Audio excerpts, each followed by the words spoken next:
దావీదు రాజు దగ్గరికి వెళ్ళాడు. రాజు దావీదుని చూసి ముగ్ధుడైపోయి, దేవదూతలు అంటాడు మన దగ్గరికి వచ్చేది ఏంటి అని పెట్టుకున్నాడు. కాలచక్రం ఎప్పుడు ఒకే రకంగా ఉండదు. పరిస్థితులు అనుకూలతలు ప్రతికూలతలు అయితే, ప్రతికూలతలు అనుకూలతలు అవుతాయి. దావీదు అంటే పడనోళ్ళు ఖచ్చితంగా ఉంటారు కదా. అలాంటి వాళ్ళు కొంతమంది వచ్చి ఫిలిష్తీయుల రాజు ఆకీష్, అబీమెలెకు రెండు ఒకటి బిరుదు ఒకటి పేరు వచ్చి దావీదు రాజుతో చెప్పారు. ఏం చెప్పారంటే, మీ దగ్గర ఒక ఆయన ఉన్నాడు కదా, ఉన్నాడు దేవదూతలు అంటాడు, ఎట్లా పాటలు పాడతాడు తెలుసా, ఎట్లా వాయిద్యం వాయిస్తాడు తెలుసా అస్సలు. సరే, ఇప్పుడు మీకు తెలిసినవన్నీ మాకు చెప్పినారు కదా, మాకు తెలిసినవి కూడా ఇప్పుడు మీకు చెప్తున్నాం వినండి అన్నారు. సరే చెప్పు అంటే వాళ్ళు చెప్పడం ఆరంభించినారు. ఈ దావీదే మన దేశస్థుడు, ఫిలిష్తీ దేశస్థుడైన గొలియాతుని ఏలాలో చంపాడు. అప్పుడు ఇశ్రాయేలీయుల స్త్రీలు సౌలు వేల కొలది, దావీదు 10,000 కొలదని పాటలు పాడుతూ వచ్చినారు. ఆ దావీదు ఈయనే. రాదు గుండెల్లో రాయబడినట్టు అయిపోయి, మరి ఇప్పుడు విషయం ఏంటి అని అంటే, నెక్స్ట్ మీరే టార్గెట్, అందుకే మీ దగ్గరికి వచ్చినాడు అన్నారు.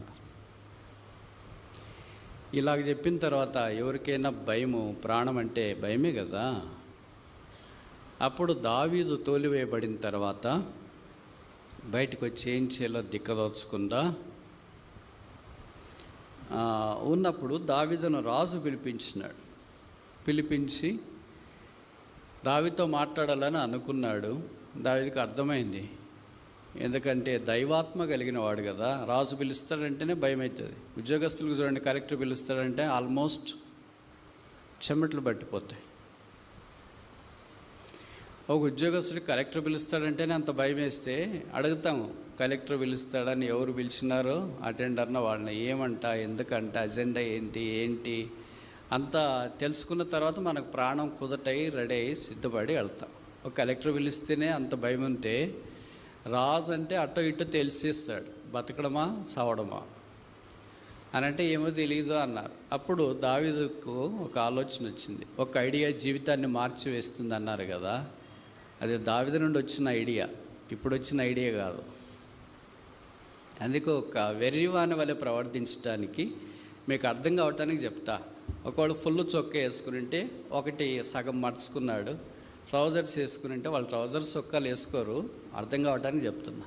ఒకటి మోకాల దాకా మర్చుకున్నాడు, బొగ్గ లాంటిది తీసుకున్నాడు, గోడల మీద రాస్తా ఉమ్మి నోట్లో నుండి కార్చుకుంటూ ఒకటి అడిగితే ఒకటి జవాబు చెప్తూ వెళ్ళాడు రాజు దగ్గరికి.